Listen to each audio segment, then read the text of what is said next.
Part 1. Ancient Beginnings of Paths and Trails. In the beginning, before there were roads, before there were maps, before there were names written on stone, there were only the faint lines upon the earth where one foot followed another. Long. Before people thought of highways or wagons or cobblestones, there were simply trails. These trails were not built, not planned, not carved with tools. They were made instead by the small and patient repetition of walking. Animals walked first. Herds of deer, of bison, of antelope, pressing the grass under hoof and leaving the soft beginnings of a track. Over generations, these animal tracks became guides. People followed them, hunters followed them, gatherers followed them, and in time people learned to trust these faint markings across the land.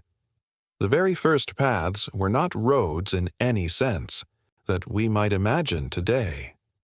They were simply worn places.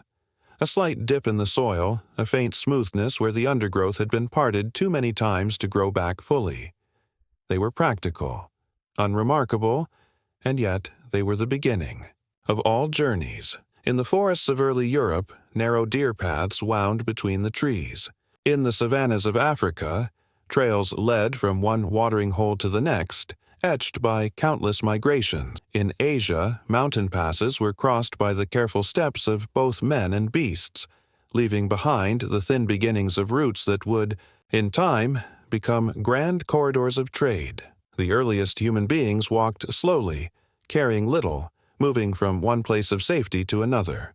A good path was simply one that led to food, to shelter, to water.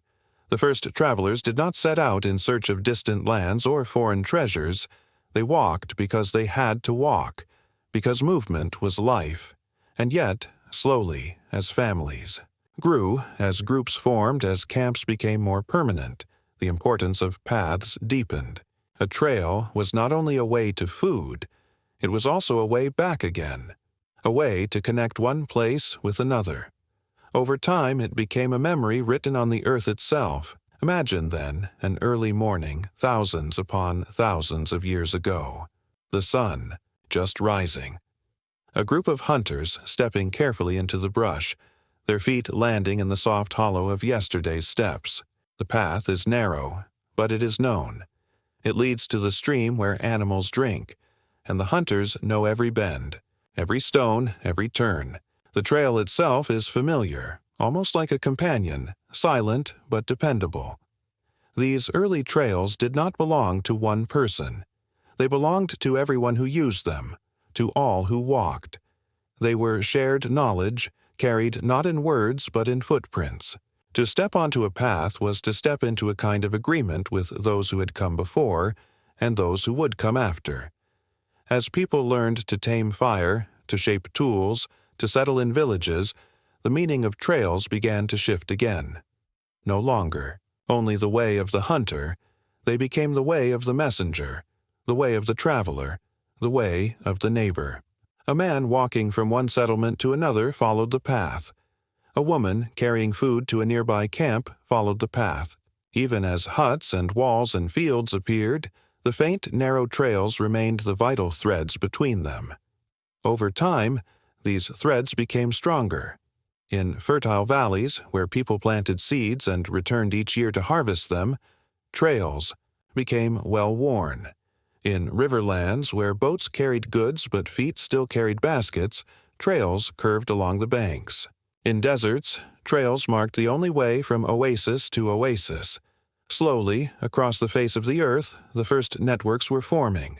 Fragile, invisible in many ways, yet steady and lasting. We can picture the earliest trading. A handful of stone, tools carried from one group to another, a piece of obsidian exchanged for a piece of food. These exchanges happened face to face at the end of a walk along a trail. Nothing could be carried very far. Nothing could be transported in great quantity.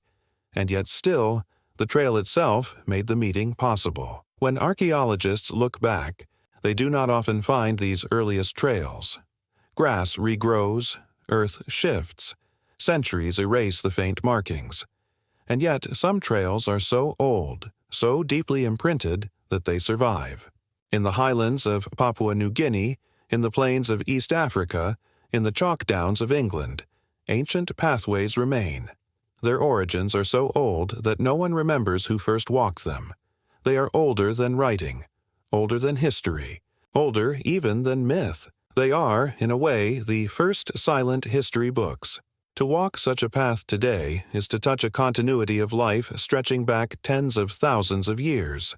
Step by step, your feet find the hollows left by countless others, strangers long dead, whose names are forgotten, whose languages are unknown, and yet whose choices, to walk here, to step here, remain. The path remembers when memory itself has gone. And yet, as ancient as they are, these paths were never glamorous. They were not celebrated in songs. They were not recorded in chronicles. They were not marked with stones or statues. They were simply the unnoticed fabric of life, as ordinary as the wind and as necessary as the rain. That, perhaps, is why they are so soothing to consider. They were not designed for speed or grandeur, but for persistence. Step after step, mile after mile, life moving gently along the earth. And so, in the beginning, there were trails. Trails made by animals. Trails followed by hunters. Trails remembered by families. Trails pressed deeper and deeper into the ground until they became a kind of quiet map, unwritten but known. These were the foundations of every road that would ever be built, of every empire that would ever rise, of every trade that would ever flourish. When you think of the long drift of time, think of these trails.